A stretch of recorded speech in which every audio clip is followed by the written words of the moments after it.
E aí, pessoal? Prontos para mais um Deep Dive? Hoje a gente vai mergulhar de cabeça na edição mais recente da revista semanal. Isso aí! A gente vai destrinchar cada artigo, conectar os pontos, para você ter aquela visão panorâmica dos assuntos que estão bombando no mundo. Exatamente. E a ideia não é só dar um resumão básico, né? A gente quer te dar munição para você tirar suas próprias conclusões, com insights e provocações. Tipo munição de conhecimento de alta qualidade, sabe? Que você só encontra aqui no Deep Dive. Show! Já que o menu dessa semana tá recheado, que tal a gente começar com um tema que nunca sai de moda? Economia. Bora! Tem uns artigos bem instigantes sobre essa transição energética que está rolando na Europa e que, querendo ou não, acaba respingando aqui no Brasil também, né? Verdade. A revista Oeste, por exemplo, trouxe um artigo com um título que já diz tudo. Escassez planejada. Só pelo título já dá pra sentir que o negócio tá pegando fogo por lá? Pois é, o Ricardo Felício, que escreveu o artigo, tá basicamente acendendo um sinal de alerta, sabe? Ele fala que a Europa tá desativando usinas nucleares e termoelétricas para apostar em fontes renováveis, e isso tá fazendo o custo de vida disparar. E ele usa um termo transição abissal, que me deixou encucado. O que ele quis dizer com isso? Ele tá criticando a forma como essa transição está sendo feita, na verdade. Ele acha que a Europa tá se jogando num abismo energético sem ter certeza se vai ter um paraquedas para salvar a galera. Entendi. É como se tivessem pulado do avião sem saber se o paraquedas está funcionando direito, né? E quem paga o pato, como sempre, é a população. Exatamente. Ele argumenta que essa aposta em energia eólica solar sem garantir outras fontes mais robustas está causando falta de energia e preços absurdos. Imagina o impacto disso na vida das pessoas, nas indústrias. Então é efeito dominó, né? E o pior é que essa escassez, como o próprio título diz, não é por acaso, foi planejada. É uma aposta arriscada e só o tempo vai dizer se a Europa vai se dar bem ou se vai quebrar a cara. E esse artigo serve para a gente pensar que as decisões que são tomadas lá na Europa, mesmo parecendo distante, podem acabar impactando a gente aqui no Brasil de alguma forma. Afinal, o mundo é interconectado, né? Totalmente. E por falar em conexões, tem um outro artigo que me fez pensar bastante, do Instituto Liberal, que pergunta: o crescimento econômico é finito? Ele fala sobre a bioeconomia do Nicholas George Skoulogan e a lei da entropia, uns conceitos que me deixaram meio perdido no começo, confesso. Ah, normal. Esses conceitos podem parecer meio cabeludos de primeira, mas a gente pode simplificar para você entender a essência do argumento. Pensa na lei da entropia como uma regra que diz que a energia útil no universo vai diminuindo com o tempo. É como se a gente estivesse gastando a energia do planeta aos poucos, sacou? Ah, tá. Tipo uma bateria que vai descarregando com o tempo, mesmo sem usar. Isso aí. E a bioeconomia do George Skoulogan argumenta que a economia, como parte da biosfera, também está sujeita a essa lei. Ou seja, esse crescimento econômico desenfreado, baseado no consumo sem fim de recursos naturais, não vai durar para sempre. Faz sentido. A gente está vendo isso na prática, né? A crise climática é um sinal de que o nosso modelo de produção e consumo está dando sinais de esgotamento. Com certeza. O artigo do Instituto Liberal nos convida a repensar o conceito de prosperidade, sabe? Será que o PIB é a única medida de prosperidade que a gente tem? E o bem-estar social, a qualidade de vida, o meio ambiente, onde ficam? Verdade, essa é a questão. E falando em questionar o sistema, o Instituto Liberal também publicou um artigo bem provocativo: como diminuir o tamanho do Estado. E aí, você é do time Estado mínimo, Estado máximo? Brincadeira. O autor do artigo, o Luan Sperandio, defende que o foco não deve ser só na receita do Estado, mas também na despesa. Tipo, não adianta só falar em baixar impostos se o governo continuar gastando muito e mal. É verdade. Ele argumenta que o tamanho do Estado se mede pela despesa, não pela receita. Faz sentido. No fim das contas, o que realmente impacta a vida da galera é como o governo gasta o dinheiro público, e não quanto ele arrecada, né? Exatamente. O artigo propõe medidas como privatização de empresas estatais que só dão prejuízo, dar uma repaginada no funcionalismo público e cortar gastos desnecessários. A ideia é tornar o Estado mais eficiente, sabe? E menos pesado para a sociedade. E ele levanta um ponto interessante. Muitas vezes a galera só fica discutindo redução de impostos, mas esquece que também precisa controlar os gastos do governo. É enxugar gelo, né? Total. Reduzir a carga tributária é importante, mas não adianta nada se o governo continuar torrando o dinheiro que já tem. O desafio é achar o equilíbrio entre o que entra e o que sai para garantir que o Estado faça o seu papel sem gastar mais do que deve. Não tem fórmula mágica, né? Mas esses artigos do Instituto Liberal dão um bom norte para a gente começar a pensar em como construir um Estado mais eficiente que funcione de verdade para a sociedade. Com certeza. E já que a gente está falando em repensar valores, que tal a gente dar uma olhada num artigo da revista Esmeril que nos convida a refletir sobre a importância do passado? Boa. O artigo Filosofia Integral, Respeito ao Passado, me chamou a atenção porque ele vai contra essa ideia de que o passado precisa ser esquecido ou jogado para debaixo do tapete. Verdade. O Fábio Blanco, o autor, argumenta que o respeito ao passado é a base para construir um futuro melhor, Afinal, é entendendo a nossa história com seus erros e acertos que a gente aprende e evolui como sociedade, né? E ele usa um argumento que faz a gente pensar. A gente vive num mundo cheio de oportunidades e abundância e acaba esquecendo que tudo isso é fruto do trabalho e da luta de quem veio antes da gente. É como se a gente achasse que tudo caiu do céu, né? Pois é. O artigo nos convida a olhar para o passado com gratidão e respeito, reconhecendo o legado que recebemos dos nossos ancestrais e aprendendo com as experiências deles. E ele também deixa claro que respeitar o passado não significa negar os erros ou as injustiças que aconteceram.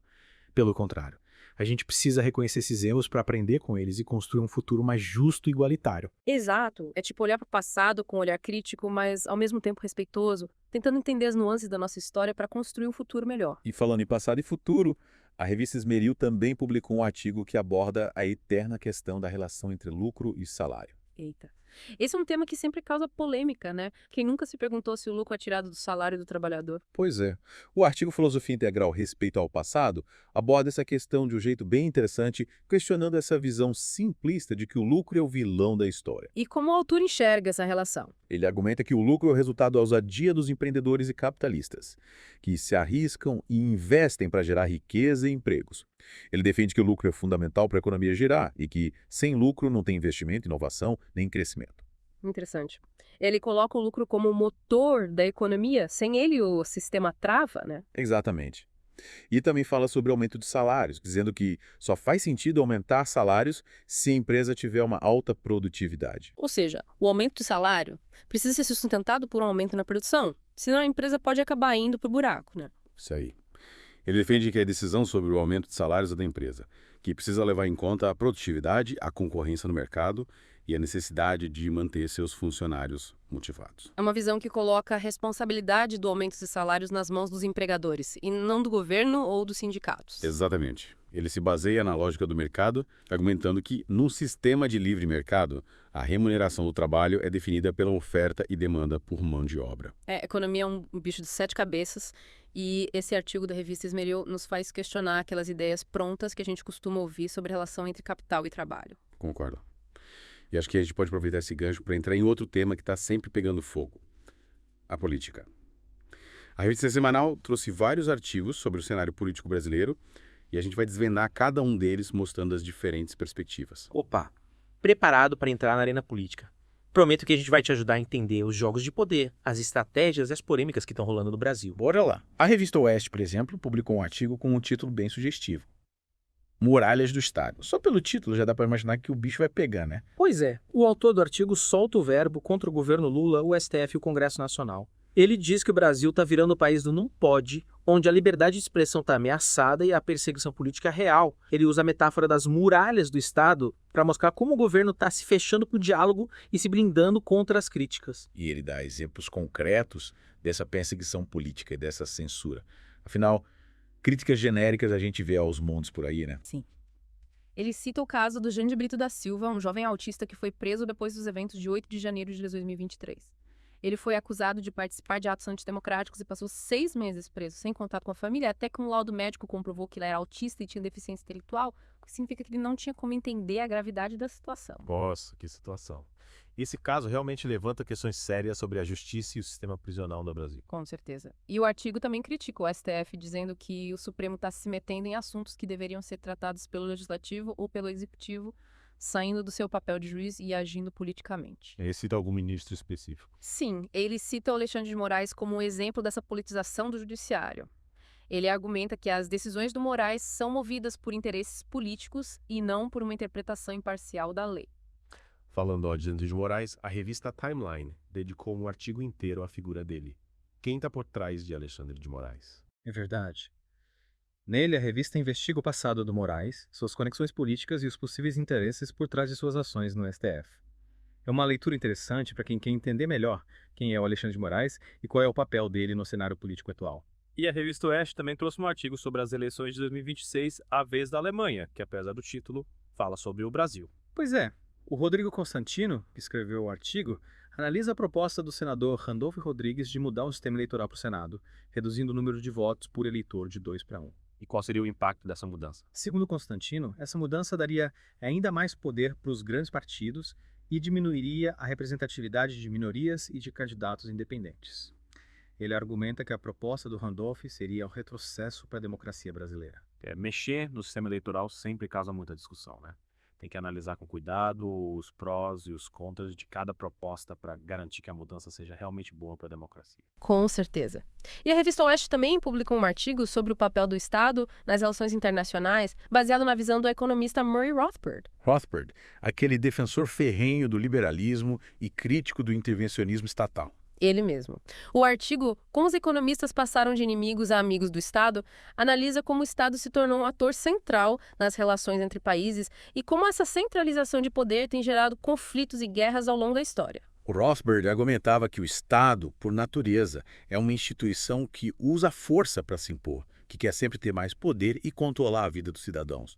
E que essa busca por poder e por expansão territorial por parte dos Estados é a principal causa das guerras e conflitos internacionais. Exatamente. E o artigo da revista Oeste nos convida a refletir sobre o papel do Estado nas relações internacionais, questionando se a intervenção estatal é realmente necessária ou se ela acaba causando mais problemas do que soluções. Essa discussão é complexa.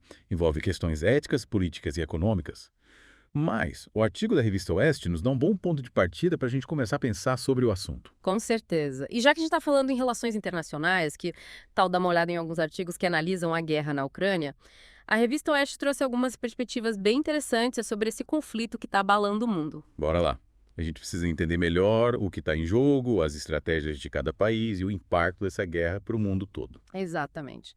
E o primeiro artigo que a gente vai analisar é A Vez da Alemanha, que, apesar do título, fala sobre a guerra na Ucrânia e o papel da Alemanha nesse conflito. E qual a visão do autor sobre isso? O Bruno Mayer, que escreveu o artigo, diz que a Alemanha está numa sinuca de bico porque depende do gás natural da Rússia, mas ao mesmo tempo está sendo pressionada pelos Estados Unidos e pela OTAN a se posicionar contra a Rússia. A Alemanha está entre a cruz e a espada, né? Total.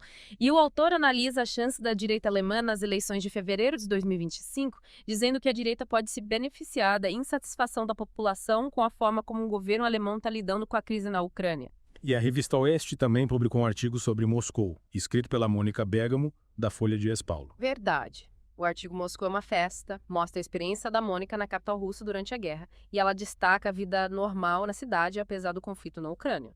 A gente costuma ter a imagem da Rússia como um país em crise por causa da guerra, né? Mas o artigo da Mônica Bergamo mostra um outro lado da moeda. É isso aí. Ela fala de ruas cheias, restaurantes lotados, lojas funcionando normalmente e até turistas estrangeiros na cidade. Ela argumenta que essa aparente normalidade é uma estratégia do governo russo para mostrar que está tudo sob controle, que a guerra não está afetando a vida da população. É como se o governo russo quisesse passar a imagem de que a guerra não está impactando a vida da galera, né? Exatamente. E o artigo da Mônica Bergamo nos faz questionar as narrativas prontas que a gente costuma ouvir sobre a guerra, buscando entender melhor a complexidade do conflito. E a revista Oeste também trouxe um artigo sobre a Síria, o que será da Síria, que analisa o futuro do país depois da queda do Bashar al-Assad. O Alexandre Borges, que escreveu o artigo, destaca que o futuro da Síria é incerto com a ascensão do Hayat Tahrir al-Sham, que é ligado à Al-Qaeda, e a disputa por poder entre vários grupos e países que têm interesses na região. A queda de um ditador nem sempre significa que a democracia vai chegar, né? Às vezes abre espaço para outros grupos assumirem o poder, que podem ser até piores que o anterior. Exato. E a Síria, com essa história de conflitos étnicos e religiosos, é um barril de pólvora, sabe? A queda do Assad pode reacender esses conflitos e causar ainda mais violência e sofrimento para a população. E o artigo também menciona a preocupação das minorias na Síria, como os drusos e os curdos, que temem ser perseguidos pelo novo governo. Sem dúvida. A Síria tem uma história marcada por conflitos entre diferentes grupos e a queda do Assad pode piorar essa situação, gerando ainda mais violência. Falando em conflitos e tensões, a revista Oeste também trouxe um artigo sobre Israel. A cruzada louca para considerar Israel culpado de genocídio. O título já diz tudo, né? Pois é. O Brennan O'Neill, o autor, critica a iniciativa da Irlanda de intervir no caso da África do Sul contra Israel, que acusa Israel de genocídio.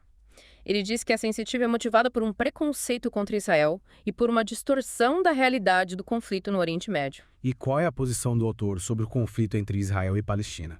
Ele defende que Israel está agindo em legítima defesa contra o Hamas, que ele considera um grupo terrorista que quer destruir Israel e ataca civis israelenses. Ele critica a tentativa de comparar a defesa de Israel contra o terrorismo com genocídio, dizendo que essa comparação é absurda e desonesta. O conflito no Oriente Médio é um dos mais complexos e delicados do mundo, com raízes históricas profundas e muitos interesses em jogo. É difícil encontrar uma solução que agrade todo mundo. Com certeza. E o artigo da Revista Oeste nos convida a analisar esse conflito de forma mais crítica, tentando entender as nuances da situação, sem cair em simplificações ou em posições extremistas. E já que a gente explorou bastante o cenário internacional, que tal dar uma olhada num tema que está sempre se reinventando? A tecnologia. A revista semanal trouxe uns artigos bem interessantes sobre esse mundo digital que está moldando o nosso jeito de viver. Bora lá, tem muita coisa para a gente descobrir sobre as inovações, os desafios e as implicações da tecnologia na nossa vida. Um dos artigos que me chamou a atenção foi do Mac Magazine, uma não tão breve história da ARM, parte 2, da quase falência Advanced Risk Machines. Ele conta a história da Acorn Computers, a empresa britânica que lá nos anos 80 criou o chip ARM, que hoje está presente em bilhões de dispositivos eletrônicos no mundo todo. É incrível pensar que uma empresa pequena como a Acorn conseguiu criar uma tecnologia tão revolucionária que está presente em smartphones, tablets, smartwatches, em tudo que a gente usa. E o artigo do Mac Magazine nos leva para os bastidores da criação do chip ARM, mostrando os perrengues, as dificuldades e as soluções criativas que levaram ao sucesso dessa tecnologia. É uma história de inovação, superação e visão de futuro. Com certeza. E o artigo também destaca a genialidade dos engenheiros da Acorn, Steve Ferber e Sophie Wilson, que com poucos recursos e muita criatividade, conseguiram desenvolver um chip barato e potente que virou padrão na indústria. E a Revista Oeste também trouxe um artigo sobre tecnologia, mas com um foco bem diferente, a verba publicitária da Globo.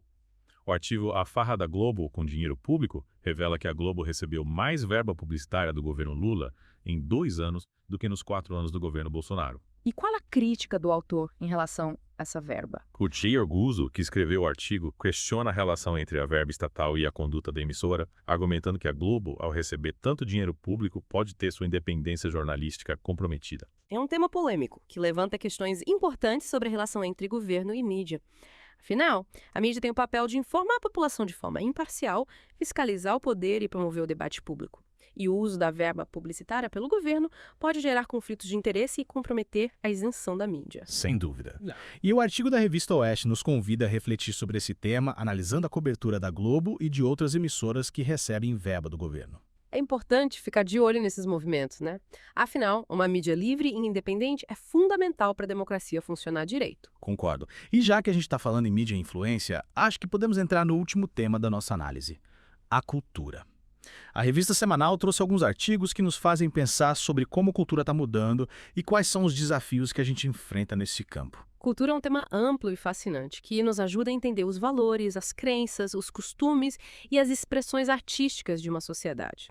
E os artigos que a gente vai analisar nos convidam a refletir sobre a cultura de hoje, com suas contradições, seus desafios e suas potencialidades. Um dos artigos que me chamou a atenção foi o da Gazeta do Povo, A Obsessão pela Imagem, da positividade à autodepreciação. Ele analisa como essa busca pela imagem perfeita, impulsionada pelas redes sociais e pela indústria da beleza, está impactando a sociedade, gerando ansiedade, insegurança e até problemas de saúde. É um tema que nos faz pensar sobre os padrões de beleza impostos pela sociedade e sobre como essa busca pela perfeição estética pode ser prejudicial para a saúde mental e física das pessoas. Totalmente. E o artigo explora as nuances dessa obsessão pela imagem, mostrando como ela se manifesta em diferentes contextos e como afeta a vida das pessoas. Ele cita, por exemplo, a popularização de medicamentos como o Ozempic, que eram usados para tratar diabetes e obesidade, mas que agora estão sendo usados por pessoas que querem emagrecer rápido, sem acompanhamento médico e sem pensar nos riscos. É um exemplo preocupante de como a busca pela estética pode levar as pessoas a tomar decisões perigosas e colocar saúde em risco. E o artigo também critica a cultura da positividade tóxica, que muitas vezes esconde os problemas reais e impede as pessoas de buscarem ajuda quando precisam. Verdade. A positividade, quando levada ao extremo, vira um mecanismo de fuga da realidade e impede que as pessoas lidem com seus problemas de forma saudável. E a revista Esmereu, que a gente já mencionou algumas vezes, trouxe um artigo que complementa essa discussão sobre a cultura, filosofia integral a respeito ao passado. O que te chamou a atenção nesse artigo? Acho que foi a ênfase na importância de reconhecer e respeitar o passado, entendendo como a herança dos nossos ancestrais molda o presente. O autor argumenta que, muitas vezes, a gente que vive num mundo de abundância ou oportunidades, esquece que tudo isso é fruto do trabalho e da luta de quem veio antes da gente. Verdade, a gente tende a achar que tudo que temos é natural, que sempre foi assim. Mas o artigo nos lembra que a prosperidade que a gente tem hoje é resultado de um longo processo histórico, de conquistas e aprendizados acumulados ao longo de séculos. E que a gente deve respeito e gratidão aos nossos antepassados que construíram o mundo em que vivemos. E o autor vai além, defendendo que o respeito ao passado passa por reconhecer os erros e acertos dos nossos antepassados. Afinal, a história não é linear. Ela é feita de avanços e retrocessos, de momentos de glória e de momentos de crise. E aprender com o passado, tanto com os erros quanto com os acertos, é fundamental para construir um futuro melhor. Exatamente. E o artigo nos convida a olhar para o passado não com nostalgia ou saudosismo, mas com um olhar crítico e reflexivo, tentando entender como as experiências das gerações anteriores podem nos ajudar a enfrentar os desafios do presente e construir um futuro mais justo, próspero e sustentável. E a Gazeta do Povo trouxe um outro artigo sobre cultura. Richard Dawkins deixou a Organização de Ateus após censura artigo. O artigo conta a história do Richard Dawkins, um dos ateus mais famosos do mundo, que saiu da Freedom from Religion Foundation, FFF, uma organização que defende a separação entre igreja e Estado, porque a FFIF censurou um artigo que ele escreveu. E qual era o tema do artigo que gerou essa polêmica? O artigo do Dawkins defendia a definição biológica de sexo, argumentando que sexo é disseminado pelos cromossomos e que a identidade de gênero é uma construção social, que não pode ser imposta à realidade biológica. A FFF considerou o artigo transfóbico e tirou ele do site, o que fez o Dawkins sair da organização em protesto. É um exemplo de como a polarização política e ideológica está impactando o debate público, levando à censura e à intolerância. O caso do Dawkins e da FFF mostra como é importante defender a liberdade de expressão e o direito de divergir, mesmo em temas polêmicos e delicados. E por fim, mas não menos importante, a Gazeta do Povo publicou um artigo sobre ayahuasca. Ayahuasca e a ciência. Novas evidências. O artigo fala das pesquisas científicas que estão sendo feitas sobre o potencial terapêutico da ayahuasca, uma bebida tradicional indígena usada em rituais religiosos e que tem se tornado cada vez mais popular no mundo ocidental. A ayahuasca é uma bebida que contém substâncias psicoativas que podem ter efeitos terapêuticos no tratamento de doenças mentais como depressão, ansiedade e dependência química. O artigo mostra as evidências científicas que sustentam essas afirmações, explicando como a ayahuasca está sendo estudada em vários países e como seus compostos podem ser usados para desenvolver novos medicamentos. Mas o artigo também alerta para os riscos de usar a ayahuasca sem acompanhamento médico e sem o conhecimento adequado sobre seus efeitos e contraindicações. Afinal, a ayahuasca é uma bebida poderosa que pode ter efeitos colaterais e interações medicamentosas, e seu uso deve ser feito com cuidado e responsabilidade. É importante lembrar que a ayahuasca, apesar do seu potencial terapêutico, não é milagrosa e não deve ser vista como uma solução mágica para todos os problemas. E o artigo nos convida a ter um olhar crítico e informado sobre essa bebida, buscando entender seus benefícios e riscos e utilizando-a de forma segura e consciente. Nossa, quanta informação a gente absorveu só nessa primeira parte do nosso mergulho na revista semanal. Passamos pela economia, pela política, demos uma olhada na tecnologia e na cultura. E ainda tem muito mais. Na próxima parte, vamos explorar outras áreas do conhecimento com novos insights e provocações. Fique ligado. E aí, pessoal, de volta para o nosso mergulho na revista semanal. Na primeira parte, a gente navegou por temas como economia, política, tecnologia e cultura. Agora, que tal a gente se aprofundar um pouco mais no que essa edição tem a nos dizer sobre a sociedade em que a gente vive? Boa. Acho que a gente pode começar com um artigo da revista Oeste que me deixou bastante reflexivo. Um simples 2025. Ele fala sobre a necessidade de desacelerar nesse mundo que está cada vez mais frenético, sabe? Verdade. A Ana Paula Henkel, que escreveu o artigo, faz uma crítica super importante a essa cultura do sempre conectado e ao excesso de informação que a gente enfrenta todo dia. Sabe aquela sensação de estar sempre correndo atrás do rabo, sem tempo para respirar? Total. É como se a gente estivesse numa maratona digital, respondendo e-mails, mensagens, notificações. Aí, no fim do dia, a gente está exausto, mas sem ter feito nada realmente importante. É isso aí. E a autora usa a metáfora do relógio para lembrar que o tempo, diferente dos nossos feeds e notícias, não para. A vida é finita e a gente precisa aproveitar cada momento de forma consciente, cultivando o que realmente importa. Relacionamentos, criatividade, momentos de paz. Eu acho que esse artigo é um convite para a gente repensar nossas prioridades, né? Será que a gente está vivendo a vida que a gente quer ou a gente está só sendo levado pela correnteza do mundo digital? É essa pergunta que a autora nos faz. E ela dá algumas dicas para a gente desacelerar e se reconectar com o que realmente importa. Tipo, se desconectar das redes sociais por um tempo, ler um bom livro, curtir a natureza ou simplesmente ter conversas profundas com pessoas queridas. Gostei! Acho que vou tentar colocar algumas dessas dicas em prática. E falando em questionar valores, a revista Oeste também trouxe um artigo que quebra um paradigma. O fim de uma lenda. Ele faz uma crítica à indústria automobilística alemã, dizendo que os carros alemães, que antes eram sinônimo de qualidade e durabilidade, estão perdendo a majestade. Caramba, que crítica ousada. Os carros alemães sempre foram referência no mundo todo, né? O que será que aconteceu? O Fábio Bory, o autor, argumenta que nas últimas décadas a indústria alemã passou por um processo de redução de custos e simplificação da produção, e isso acabou impactando a qualidade e a durabilidade dos carros. Ele cita o escândalo do Dieselgate, em que a Volkswagen foi acusada de fraudar testes de emissão de poluentes, como um exemplo dessa busca por lucro acima de tudo. Entendi. Parece que o lucro se tornou mais importante que a qualidade e a ética, né? Exatamente. E ele cita a opinião de especialistas em carros antigos, que dizem que os carros modernos, de modo geral, duram menos do que os carros fabricados há algumas décadas. E o que teria causado essa redução na durabilidade? Segundo o autor, o uso de materiais mais baratos e projetos mais simples são os principais culpados. E ele compara a indústria alemã com a japonesa, que, na visão dele, manteve um alto padrão de qualidade, mesmo nos modelos mais populares. Essa comparação é interessante. A gente sempre associa os carros alemães à alta qualidade, mas esse artigo nos faz questionar essa ideia, ao olhar os fatos e formar a nossa própria opinião. Concordo. E já que estão falando em questionar o status quo, então a gente dá uma olhada num artigo da Gazeta do Povo que aborda um tema que está gerando muita discussão, o ESG. O ESG, que significa ambiental, social e governança, é aquele conjunto de princípios que busca promover práticas empresariais mais sustentáveis e responsáveis. Exatamente.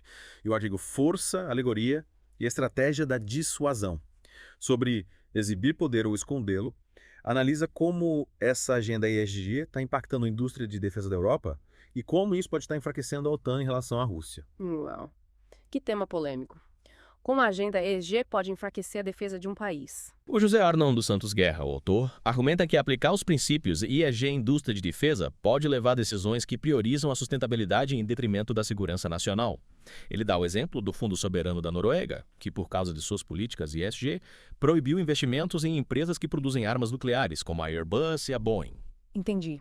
Ele está dizendo que, ao abrir mão de investimentos em empresas de defesa, a Europa pode ficar mais vulnerável a ameaças externas, como a Rússia, que não tem o mesmo compromisso com a agenda ESG. Exato. Ele defende que a gente precisa encontrar um equilíbrio entre a sustentabilidade e a segurança, sem comprometer a capacidade de um país de se defender de ameaças reais.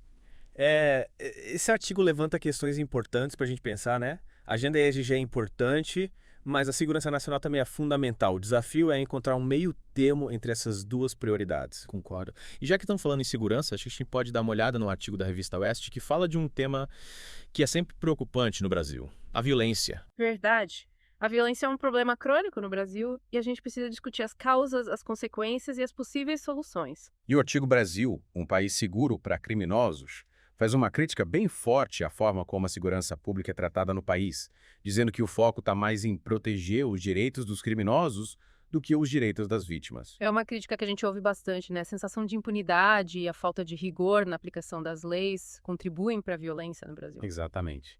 E o Jair Guzzo, o autor, defende uma mudança de postura no combate ao crime. Ele diz que o termo segurança pública não está certo. O que o Brasil precisa é de combate ao crime. Ele propõe que a gente pare de tratar o crime como um problema social e comece a tratá-lo como que ele realmente é, um crime. E que a gente precisa endurecer as leis, fortalecer a polícia, investir em prisões mais seguras e eficazes. Isso aí. Ele defende que os direitos das vítimas têm que vir em primeiro lugar e que a punição precisa ser exemplar para desestimular a prática de crimes. É uma visão polêmica, que gera bastante debate. Mas é importante a gente discutir essas diferentes perspectivas para encontrar soluções para o problema da violência no Brasil. Concordo. E já que estamos falando em problemas complexos, que tal voltarmos ao tema da política internacional com um artigo da revista Oeste que analisa a situação do Oriente Médio? Boa ideia! O Oriente Médio é uma região com uma história rica e complexa, cheia de conflitos e tensões que parecem não ter fim. E o artigo que será da Síria discute o futuro da Síria depois da queda do Bashar al-Assad, destacando as incertezas e os riscos que o país enfrenta. A queda de um ditador sempre abre um leque de possibilidades, mas também de perigos, né? E a Síria, com sua história de conflitos étnicos e religiosos, é um terreno fértil para novos conflitos e para instabilidade na região. Exato. E o artigo destaca a ascensão do Hayat Tahrir al-Sham, grupo ligado à Al-Qaeda, como um dos principais desafios para a Síria. E também menciona a disputa por poder entre vários grupos e países que têm interesse na região, como a Turquia, o Irã e a Rússia. É como se a Síria tivesse virado um tabuleiro de xadrez, onde as grandes potências movem suas peças.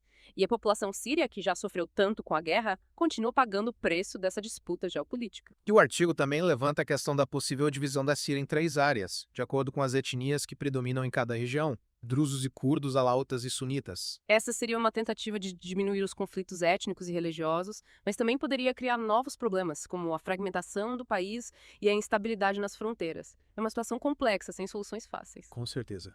E a gente precisa acompanhar de perto os desdobramentos dessa crise para entender o impacto dela na região e no mundo. E já que estamos falando em desdobramentos, que tal dar uma olhada num artigo da revista Oeste que fala da volta do Donald Trump à presidência dos Estados Unidos? A volta do Trump. Sério. Achei que ele tinha pendurado as chuteiras na política. Pois é, ele está de volta e o artigo América de Volta aos Trilhos analisa os primeiros 100 dias do novo governo Trump, destacando as medidas que ele está tomando para consertar o estrago feito pelos democratas e para colocar os Estados Unidos de volta no caminho certo, na visão do autor. E qual é a avaliação do autor sobre o novo governo Trump? O Jay Arguzo, o autor, é fã do Trump e o artigo é basicamente um elogio à volta dele ao poder. Ele descreve o Trump como um líder forte, que está enfrentando os desafios com coragem e colocando os interesses dos Estados Unidos em primeiro lugar. E quais são as medidas que o autor destaca como positivas? Ele menciona a revogação de políticas do Obama, o fortalecimento das Forças Armadas, a redução da imigração ilegal e a defesa dos valores tradicionais. O Trump sempre foi polêmico, né? E a volta dele ao poder, com certeza, vai dar o que falar no mundo todo. Sem dúvida. E a gente precisa ficar de olho nos movimentos dele para entender o impacto do governo dele para os Estados Unidos e para o mundo. E falando em impacto global, acho que a gente pode finalizar a nossa análise com um artigo da revista Oeste que fala sobre o conflito entre Israel e Palestina. A cruzada louca para considerar Israel culpado de genocídio. Esse tema sempre causa muita polêmica, né?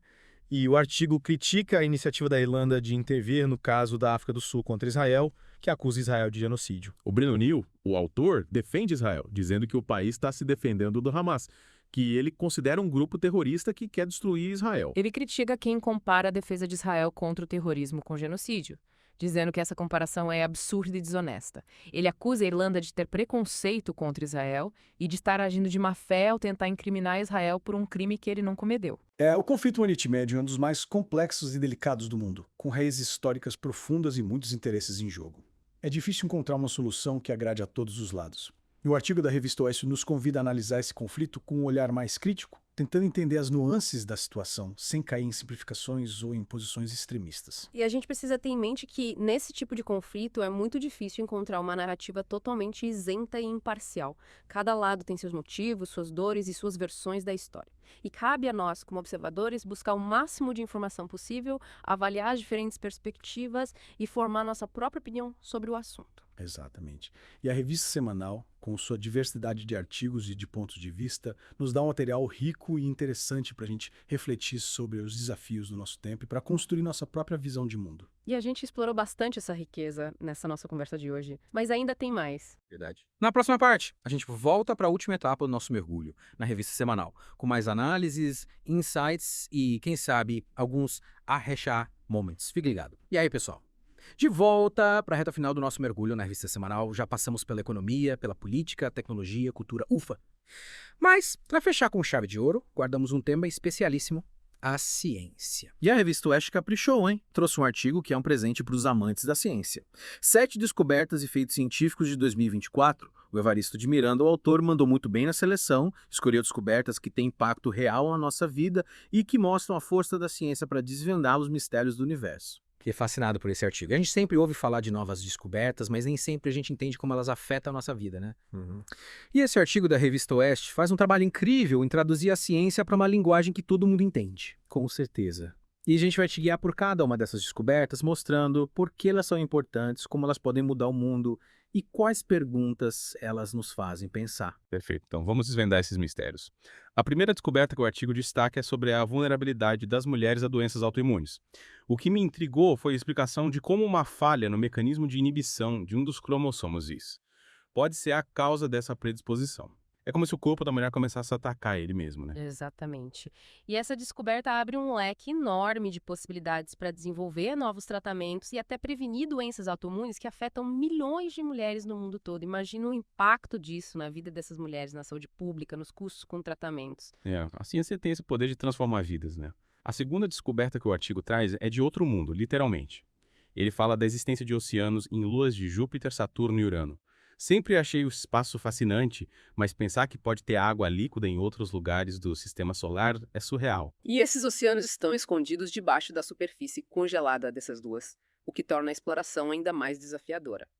Mas a ciência está avançando rápido, quem sabe a gente não consegue enviar missões para estudar esses oceanos e descobrir se tem vida neles. Seria uma descoberta histórica. Encontrar vida fora da Terra mudaria totalmente a nossa compreensão do universo e do nosso lugar nele. Sem dúvida. E a terceira descoberta que o artigo destaca é sobre o uso da inteligência artificial para desvendar o segredo das proteínas. Parece coisa de ficção científica, né? Total. Mas é a mais pura realidade. Cientistas criaram um modelo de inteligência artificial chamado AlphaFold 2, que consegue prever a estrutura tridimensional das proteínas com uma precisão impressionante. E qual a grande importância disso? A estrutura da proteína define a função dela, e entender essa estrutura é fundamental para criar novos medicamentos e tratamentos para várias doenças. Com inteligência artificial, os cientistas podem acelerar a descoberta de novos remédios, o que pode revolucionar a medicina e salvar milhões de vidas. É como se a inteligência artificial estivesse abrindo um atalho para a cura de doenças, né? E a quarta descoberta que o artigo mostra é sobre a nossa própria história. Pesquisadores usaram o sequenciamento genético e a inteligência artificial para desvendar os mistérios do encontro entre o Homo sapiens e o Homo neanderthalensis. Essa descoberta é fascinante porque mostra que a nossa história evolutiva é muito mais complexa do que a gente imaginava. Os neandertais não eram só nossos primos distantes, eles cruzaram com nossos ancestrais e essa mistura genética ainda está presente na gente hoje. É como se a gente carregasse um pedacinho dos neandertais dentro da gente, né? E a quinta descoberta do artigo é de Caio Queixo. Uma megaestrutura de 11 mil anos foi encontrada submersa no Mar Báltico. Uma construção humana mais antiga que as pirâmides do Egito. Essa descoberta mostra que nossos ancestrais, mesmo há tanto tempo, já eram capazes de realizar coisas incríveis.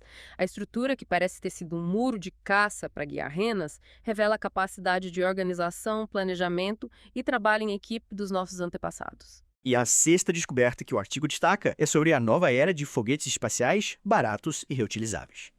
A SpaceX, do Elon Musk, conseguiu pousar um foguete de 71 metros de volta na Terra, depois de lançar uma espaçonave para o espaço. Lembre que esse evento foi transmitido ao vivo pela internet e a gente foi vidrado na tela, acompanhando tudo. Essa tecnologia de foguetes reutilizáveis é um marco na exploração espacial. Ela reduz os custos de lançamento de missões, o que permite fazer mais pesquisas, explorar novos planetas e, quem sabe, até colonizar outros mundos no futuro. Parece que a gente está cada vez mais perto de realizar o sonho de viver em outros planetas. E para finalizar com chave de ouro, a última descoberta que o artigo mostra é o segundo menor vertebrado do mundo, o sapo-pulga, que foi encontrado na Mata Atlântica, aqui no Brasil. Essa descoberta é um lembrete da incrível biodiversidade do nosso planeta e da importância de proteger nossos ecossistemas. A Mata Atlântica é um dos biomas mais ricos do mundo e a descoberta do sapo-pulga mostra que a gente ainda tem muito a aprender sobre a vida nesse planeta. E a ciência brasileira está de parabéns por essa descoberta. É um orgulho ver a nossa ciência contribuindo para o avanço do conhecimento mundial. Sem dúvida. E a gente espera que você tenha curtido essa viagem pelo mundo da ciência e que a gente tenha te inspirado a se aventurar pelos mistérios do universo. Nosso objetivo aqui no Deep Dive é te dar as ferramentas para você navegar nesse mar de informações, desvendar as nuances de cada tema e formar a sua própria opinião. Exatamente. A gente te guiou por essa edição da revista semanal, mas a sua jornada de descobertas continua. Continue explorando, questionando e se aprofundando nos temas que te interessam. A gente se despede por aqui, mas o aprendizado nunca termina. Até a próxima. Até mais. E continue mergulhando no conhecimento.